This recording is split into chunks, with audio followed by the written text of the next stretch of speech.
And it's going to be a Hui. I mean, last time Faker played... Okay, you know, we would talk a little bit about...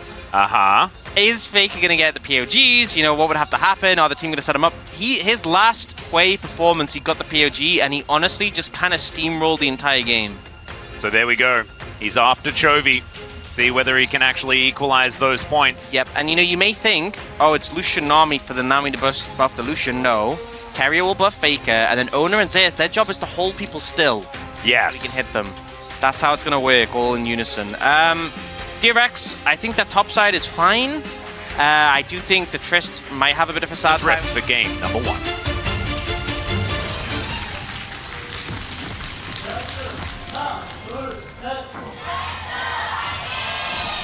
소환사의 협곡에 오신 것을 환영합니다.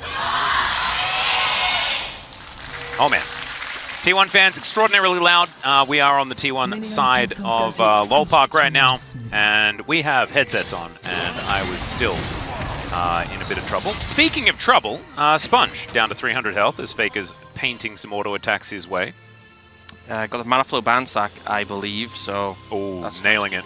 Oh. Rascal has some friends, but Owner, I believe, doubled back for a moment there. Strong believer in just, no matter what role you are, just walk towards mid-level 1 and just fish for a Mana Flow Band Stack, you know, get a stacking early.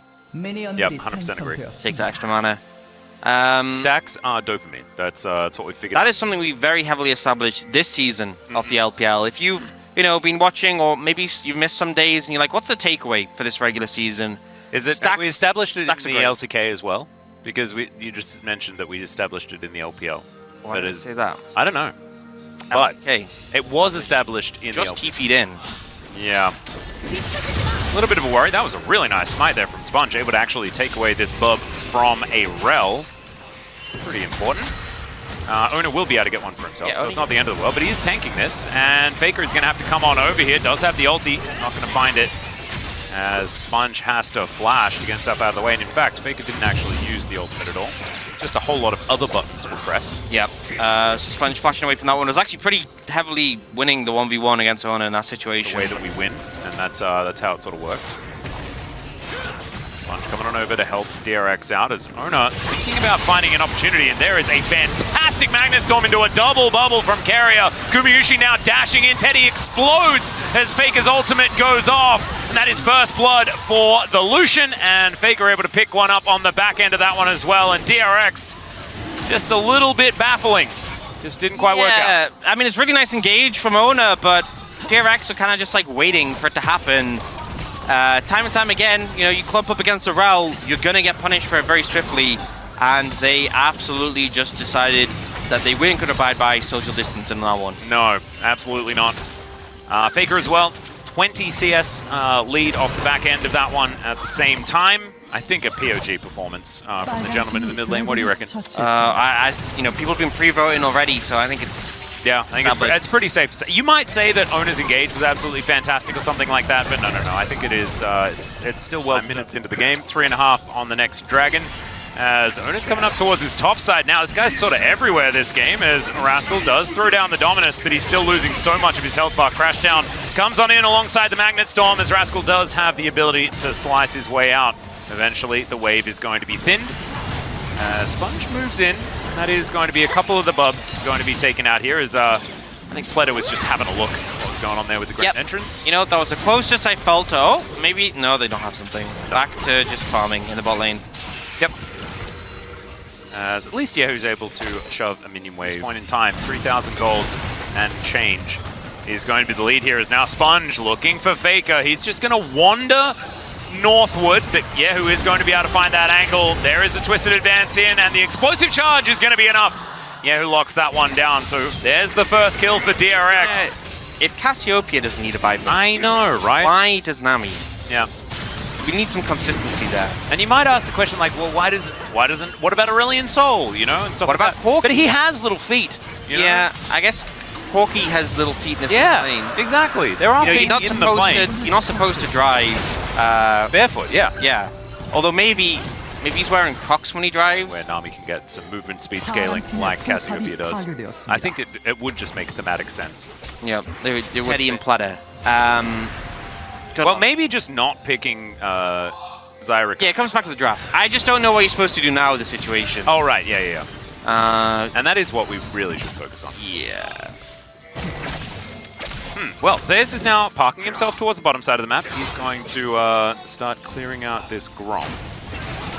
And Gumayusi jumps underneath the turret. Teddy is at least going to be able to avoid a lot of that damage. Guys, you shouldn't be opting into a fight, DRX. Well, they do get a lot of vision down. There's a teleport in from the Renekton as well, as Faker not able to get any sort of snare onto him. And Rift Herald is just going to be given up. They're going to respect the teleport, as of course Zeus, he can't follow. It was a little bit too far away for a, I guess it's a level 2 Destiny Gate. Still, he is all the way in the bottom lane, and so Rift Herald is just going to be sacrificed. And understandably so. We haven't really seen Rift Heralds do all that much. Just another fact to be thrown out. I mean, I think we get it, right? Yeah, he's very, very strong. And now he's going to demonstrate that by throwing this culling into Sponge. Not exactly the primary target, as Faker landing a lot of damage here. The interruption not going to be available onto Yehu. Does safely rocket jump his way out. It's a lot of testing the waters here for T1, trying to find an angle, trying to get in there, and all the while just getting more things around the map. Yeah, I will say, kind of a good advertisement for Frozen Heart with how fed this Lucian is, and the fact that just old time's sake. Goodbye. Yeah, for old time's sake. Just to remind everyone that you have been so incredibly good for at least today. Just show them what it could have been, you know? Yeah, exactly. Could have been a full day of Chemtech Drakes. Like I believe we actually had only a few weeks ago. As Yehu should be able to get the first turret for DRX. That is certainly good news. Yeah, obviously Chitana Great taking down those towers, and T1 had kind of moved that pressure down towards the Dragon. Faker had been clearing waves on the top side, he moves mid, Guma moves towards Dragon, they get that. That's the sole point, just for nothing there, as Grand Entrance comes in, good battle dance from Fleta. Get himself out of the way of the tidal wave, but still Gumayusi takes half of Teddy's health bar by just pressing his R button. And so that's just free soul point. Yeah, no real contest, and now they're trying to put the Herald down mid. They succeed. But it's difficult to really follow up and... Oh dear. Oh dear. Okay, well, Teddy is just going to charge the turret. Let's see how he's going to do. As there's a Feather Storm, that gets him up there, as Ona was kind of baited into this one. He will go down as the first kill, but Sponge is traded off as well. Destiny's going to come forward, and Rascal, yeah, he is just dead. It's a double kill for the Twisted Fate. Zeus not finished just yet. He could see some low health bars, and he just caught up to Gumayusi's build. 6 minutes later, he finished his rapid fire cannon, wanted to put it to use. Unless I got it. This is why they picked Xayah, because that's the only AD carry who you could send into that situation and not immediately have them get one shot. Was it? I believe it may have been in error. That is moving in. They do spot the fact that the Tristana is down here, is now Faker. Not going to find too much. Ulti is going to be thrown over as Yehu just dives on in. There's the flash forward. Quickness comes down, and Faker is just going to be eliminated. That's a kill for Yehu, so something on the other side of the rift here is T1. Speaking of the other side of the rift, they're going to see two people in the bottom lane and say it's Baron in time. Yeah, and you know, essentially with the Twisted Fate there, they have 280 carries, so it is going down fairly quickly. Extremely quickly. For 21.5 minutes, kind of ludicrous, but now Sponge is making his way forward. Tidal Wave is going to get a lot of value as the Feather Storm comes out, and now the Magnet Storm is going to catch Teddy, and he is just obliterated. Gumayusi so much damage as he's dashing after the Renekton as well. They kept the Baron leashed, and they're going to look for that one now as T1. The foot is never coming off the gas this game. Yep, and the thing is, I actually like the play DRX went on the bot side. Oh, you got to try and get something, but oh my god, okay. There's all three of those kills going over to the Lucian. You got to try and get something, but the problem is... all of that damage that he has, Quick Blades completed already as item number 3 at 22 minutes. Interesting, we often see like... okay, ulti going to connect onto Sponge here. The Unending Despair is named pretty well here for DRX right now, but Sponge is going to be able to keep himself alive, even able to walk back and get a bit of extra health from that redemption, but it's not going to save this inhibitor turret. T1 going to be able to break that one open. They've got 5 Void Grubs as well, and so the little mites helping take down these structures, so they are going to be able to break open the base. Look for a bit of a reset angle. Yeah, running low on the wasn't even on the screen. It's so unfair. As now Renekton, oh my god, Rascal taking so much damage. Does get a decent amount of health back with the Call the Meek, but he is still really dead. And Carrier now chasing after Faker, who's running real quick. Nature grasping at T1, but Faker is just going to say, no, thank you, Mr. Tree. And Sponge is going to join his Crocodile. Now a couple of 80 carries and a Rakan is all that's left of DRX to try and help this one. Shattering Strike onto Pleta, but not going to really do too much there. And T1 lost interest in the Dragon. They're just going to take this inner turret while they can.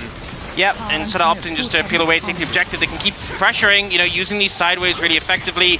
Often it's Zeus pushing the wave in, the rest of them rotate over. And DRX probably just hoping they can go to game 2 at this point. Yeah, and the inhibitor turret going to be taken down. Inhibitor will follow there as well. Yes, just not really too many answers the DRX have. Not too many. At least be here to try and contest this Soul. As Pleta doesn't land onto Gumayusi, he doesn't even need to use the flash, just Relentless Pursuit necessary to get himself out of the way, as Faker going to connect some damage onto Sponge. Good twisted advance to avoid the Light Slinger from Gumayusi. And T1, they will regain control around this Dragon. Control Ward in the pit though, for DRX. There's at least that, as Zeus is just splitting. So this could be Soul denied. No, it's not. So the Soul is... Okay, never mind. Still up and available. I thought the Dragon's health bar was going down very low, but that was a Control Ward, so okay, never mind. so Rascal's actually come back here, but I think he loses that 1v1 pretty hard. Yeah, it's a little bit of a worry here, as Faker is going to be pushed back into DRX. He will be taken down first off, as Pleta somehow survives, but Sponge not going to be so lucky. And yeah, that 1v1 like you were talking about, the Twist Fate's going to take that, as Bubble going to be avoided, but that is Featherstorm now on cooldown for Teddy. He has to be very, very careful, as Yahoo diving forward, trying to find Gumayusi, who is just going to flash his way out. The Destiny going to be utilized, as back in base, they're trying to defend against this Twisted Fate, and Yahoo, he's going to be put into the bubble prison. Owner is going to take the Soul. Pleta will die, as these cards do find him, and he will take down the Nexus. T1, an absolute flattening of DRX in game number 1. Yeah, in a very roundabout way in which the game was finished, you know, with the backdoor not even needing to pick up the Soul, be that quirky in the mid lane. So I think DRX's composition's better. You know, I do think that the mid and top lane matchups are going to be pretty good for T1. But, you know, it's a scaling mid-jungle from T1. I think DRX have given themselves better tools. Whether that's enough for them to translate this into a win is a different question. Yeah, for me, it actually does look like at least DRX has a time of the game where they can fight, right? They're going to hit a great mid-game spike that they can try to fight around, maybe get themselves the second Drake, third Drake, something like that, and get themselves into the game. Of course, the ultra late game will belong to T1 almost exclusively. It's going to be very...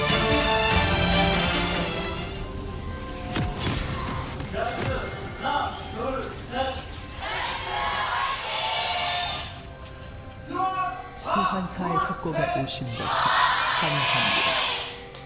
Okay, you could hear some lingering in the DRX chants there, trying to make their voices known to their team so they can have a better performance here in game number 2.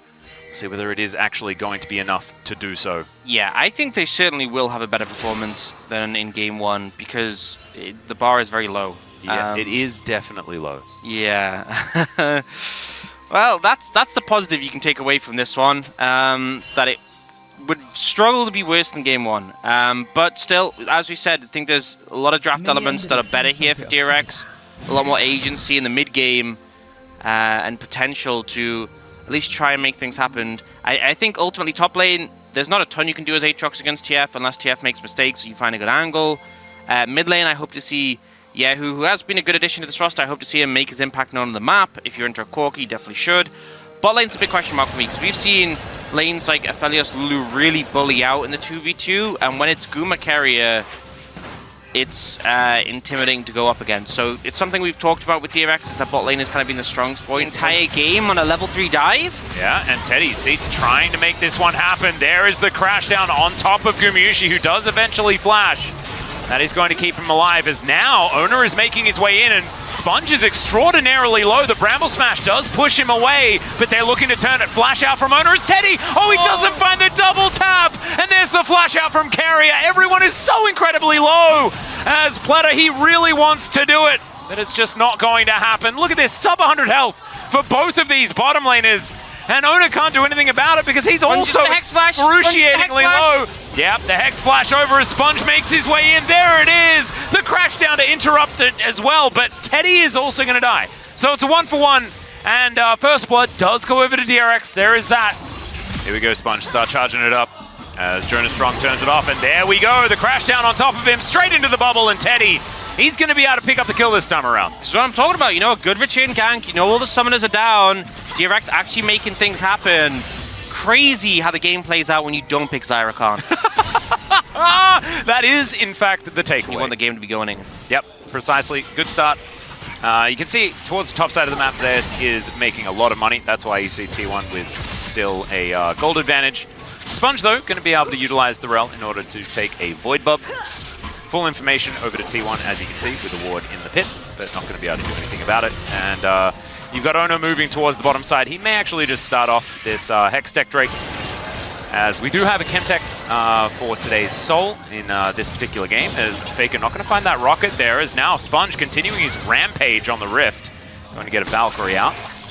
And T1 actually going to back away from this, not wanting to do this Drake with Sponge in the area. He's just too scary. Yep, I mean, he has so much potential to steal it on the Rel. Turned into a critter, that polymorph, but a little bit late. Damage had kind of been done still. Going to lose out on the trade. They get the barrier from Guma, so I think DRX are fine with that. They'll be able to sustain back up with Platter's healing. But that health is still low now, and they are doing the Dragon. Sponge should just be able to secure this. Yep. Scattering Strike comes in. That's going to lock that one down. So Ona in position. Doesn't actually do too much about it, as Yahoo, really good trade. Mentioned the barrier from earlier, that is on cooldown, but actually an even trade in the end, as Teddy just trades for the culling. Yep. Oh yeah, Tidal Wave actually going to be utilized here as Carrier is in so much trouble. Piercing Light comes down. That is going to be Teddy locking down the kill onto the Lulu, and no Rel required for that one, really. Jat reminded me of it earlier on today, as Ona sidestepping really nicely, crash down on top of him, but there's the charm to come on through from Yahoo. Ona did utilize the Twisted Fate, the Twisted Advance quite well, but now it's Sponge that's in trouble, and Faker, he delivers a package, has to flash out immediately, but the Tidal Wave not going to be enough there as the Maokai picks up the kill, and Teddy has to cleanse and flash to get himself the heck out of this one. Somehow T1 keep themselves alive. Ends up being a huge misplay from DRX, just opting for the fight. Sponge misses the Q, still goes for the play anyway, but you're approaching such a dangerous position on the map, you know, going into that choke where you don't have vision as well. It was so easy for T1 to defensively fight from there, and then the package comes in as well. And look at this, it's exactly as promised. Thank you so much. Chemtech Drake going to come on through for the Soul. Minutes into the game, Mandate was done. You've got the first item spike for Teddy. Doesn't get much better than this. Just step one, don't focus Maokai as your first target. Step two, don't engage into a sort of choke where the enemy carries are so safe over the wall. Yeah. And then don't get hit by every single button, and don't do it while Faker has package. Yeah, a lot of ifs. Yeah, there's a few things that you have to take into account, but once you do that, it should be all right. That's just League of Legends, you know? You have to take a few things into account. Bish, bash, bosh, and you're good. Yeah. You know? But clearly slipped their mind a little bit. The where good part didn't actually occur. Yeah. That bit didn't work out.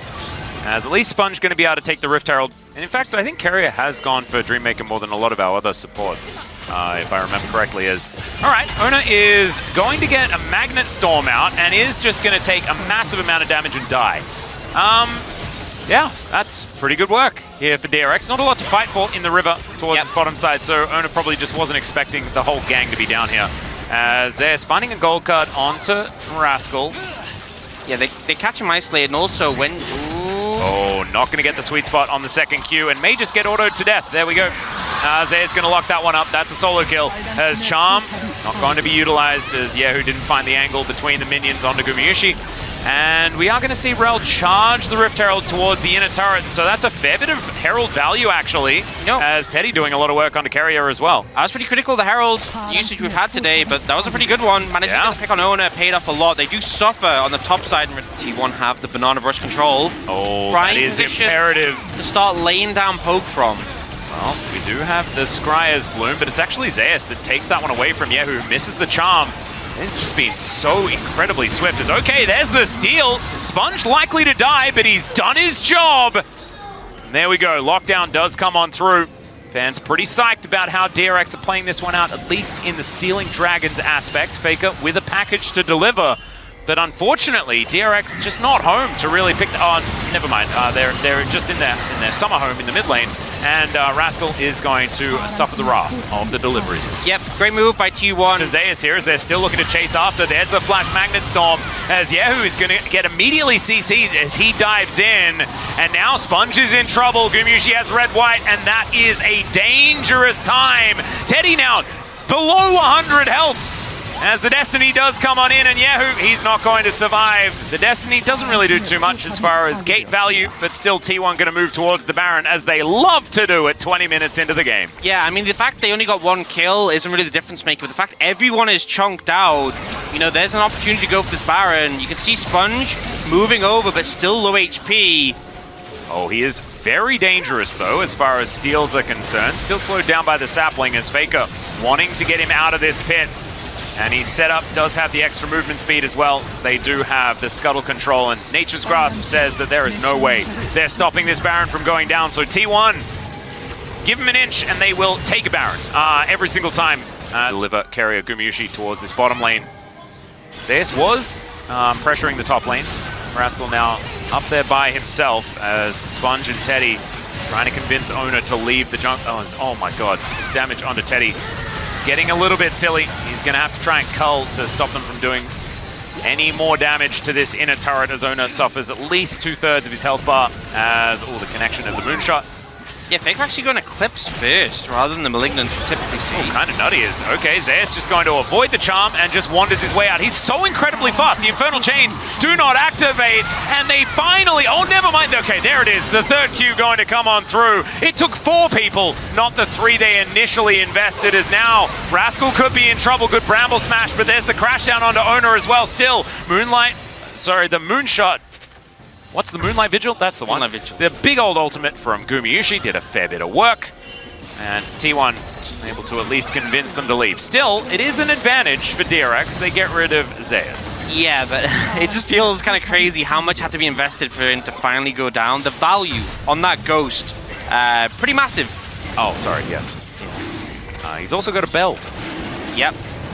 All bells and whistles put together, and you see DRX, I mean, the fact they got that dragon earlier kind of takes away the pressure of wanting to secure all these dragons. They'll just lean top instead, look to take a tower. The problem is, I don't think the game as it goes on. So sure, you know, by taking a dragon, you extend the game, you extend the soul timer, but Sponge can make it from there.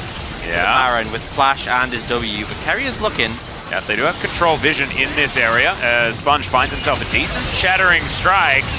There's the package out from Faker. That is going to block them off entirely, and Sponge is thrown around like a ragdoll. There's the Moonlight Vigil. That's going to connect onto him as the Baron. Oh, that's going to be the cue to follow it up. As now Teddy looking for Faker here. He finds him, but I don't know whether he really wants to, as the Rockets not going to find the mark. Good sidestep there from Teddy as Destiny comes through just for the extra vision. The Mega Blast Cone gets them all the way away from this Baron. And Zeus, he turns up. That is going to be a gold card from a million miles away and a couple of screens. He is going to just transition into picking up the kill onto both of the damage dealers of DRX. I guess Rascal is going to be there, but he is not actually there. And T1 just going to push towards this inhibitor turret in the mid lane. I felt like that play was going to work, but I didn't know it was going to work that well, you know? Yeah, I mean, I saw the angle from Sponge. I love that they tried to turn it into a fight instead of just going for the immediate play, but it was just so hard for them to find an avenue there. Faker raining down these rockets here as Pleta gonna have to get out of there. Does flash. And DRX just, if they just stand here and take these rockets, it is just gonna be really difficult to defend this. And the first Nexus turret is gonna go down. 1 siege minion remains, so they're not actually able to stand in range of the, he's gonna try his hand. Okay, and Tidal Wave is beautiful, but doesn't really do anything at all. DRX now just looking for Soul Point. If they can possibly get it. Zeus is going to say, no, you're not allowed to have that, as the charm goes entirely wide, and Zeus just does so much damage. There is the twisted advance forward from Owner, and Redemption going to come on through as well. Faker collects the kill onto the Nami that was delivered, and Sponge going to jump over his own base gate. Zeus just, as soon as he has that gold card above his head, he is so incredibly scary. there it is. Stun going to come down onto Sponge, but wildcards do not connect. Not that they really do all that much damage anyway. 4 items Twisted Fate is pretty silly. Yeah, he has Infinity Edge as well, so he, you know if you take a lot of autos from him, he'll hit, but he just chunks now. Yeah, well, there's a Magnet Storm trying to do something here, but Ona not too worried about it, as we can see, and Sponge is just going to be taken down pretty unceremoniously. Zeus now looking for Rascal here as well as he's tanking up the turret, and the Nexus is just going to go down. T1 with a very comfortable 2-0 to move them towards playoffs here. And they are going to just take a little bit of a timeout in the first round as they have confirmed second.